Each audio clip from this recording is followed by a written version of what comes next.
Just So Stories by Rudyard Kipling. How the Leopard Got His Spots. In the days when everybody started fair, Best Beloved, the leopard lived in a place called the High Veld. Remember, it wasn't the Low Veld or the Bush Veld or the Sour Veld, but the exclusively bare, hot, shiny High Veld, where there was sand and sandy-coloured rock, and, exclusively, tufts of sandy yellowish grass. The giraffe and the zebra and the eland and the kudu and the hartebeest lived there, and they were exclusively sandy yellowish brownish all over. But the leopard, he was the exclusivest, sandiest, yellowish, brownest of them all, a greyish yellowish, catty-shaped kind of beast, and he matched the exclusively yellowish, greyish, brownish colour of the High Veld to one hair. This was very bad for the giraffe and the zebra and the rest of them, for he would lie down by a exclusively yellowish, greyish, brownish stone or clump of grass, and when the giraffe or the zebra or the eland or the kudu or the bushbuck or the bontybuck came by, he would surprise them out of their jumpsome lives. He would indeed. And also there was an Ethiopian with bows and arrows, a exclusively greyish, brownish, yellowish man he was then, who lived on the High Veld with the leopard, and the two used to hunt together, the Ethiopian with his bows and arrows, and the leopard exclusively with his teeth and claws, till the giraffe and the eland and the kudu and the quagga and all the rest of them didn't know which way to jump. Best Beloved, they didn't indeed. After a long time, things lived for ever so long in those days, they learnt to avoid anything that looked like a leopard or an Ethiopian, and, bit by bit, the giraffe began it because his legs were the longest, they went away from the High Veld.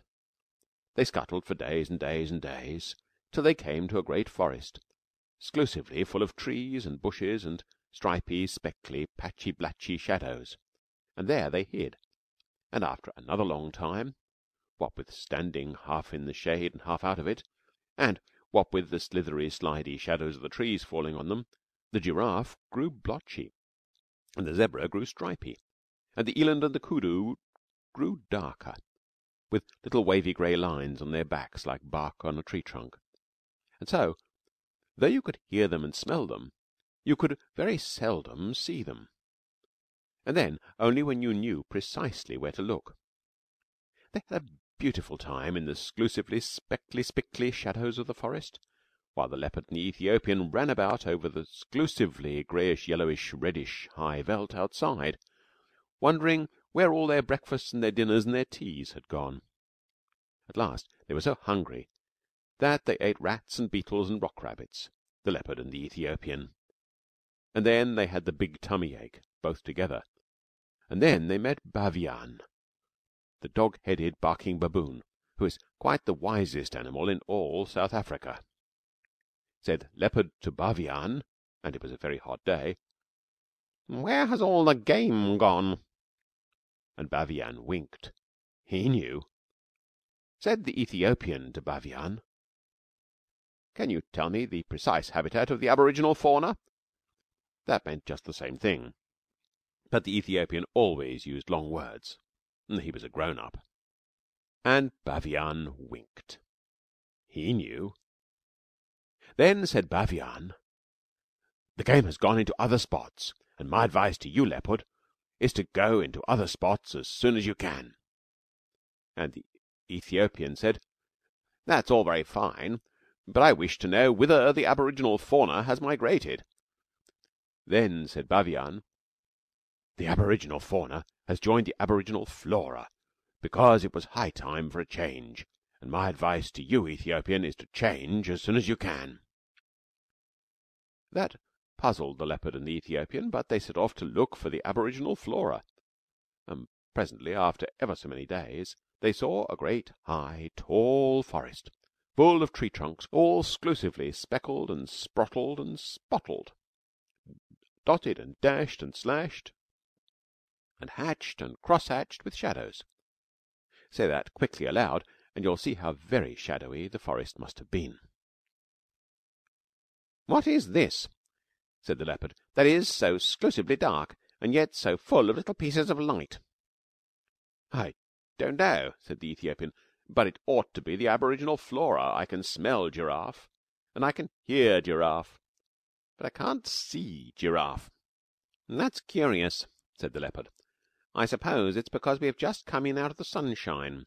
I can smell zebra, I can hear zebra, but I can't see zebra."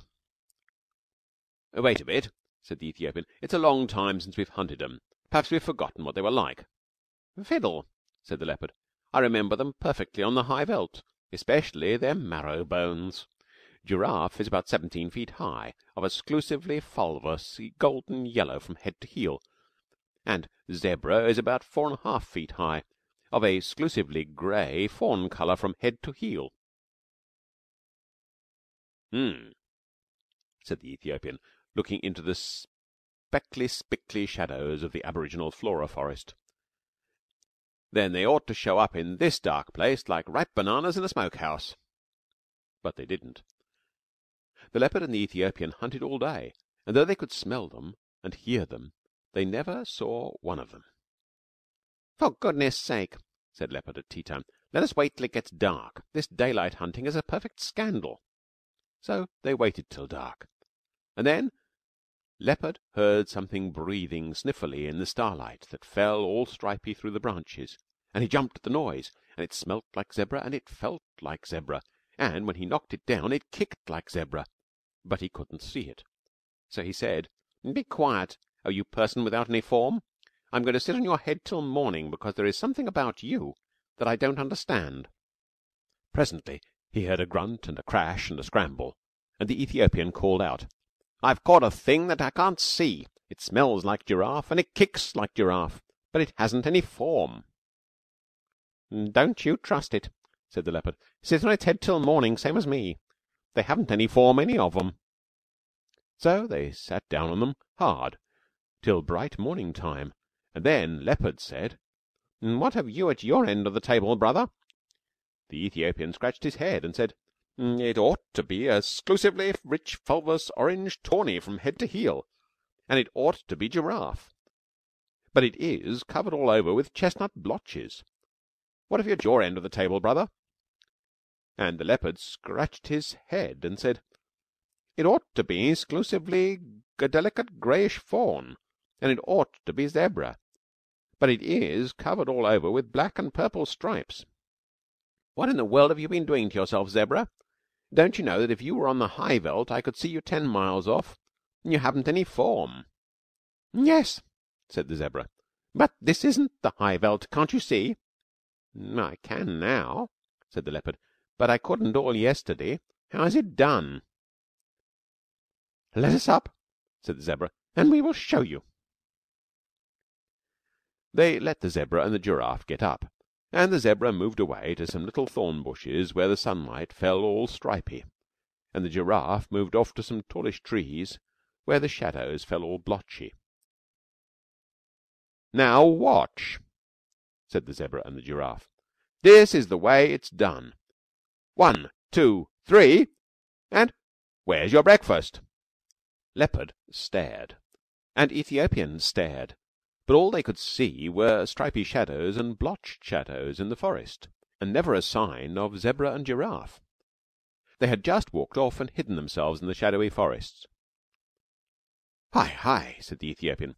"That's a trick worth learning. Take a lesson by it, Leopard.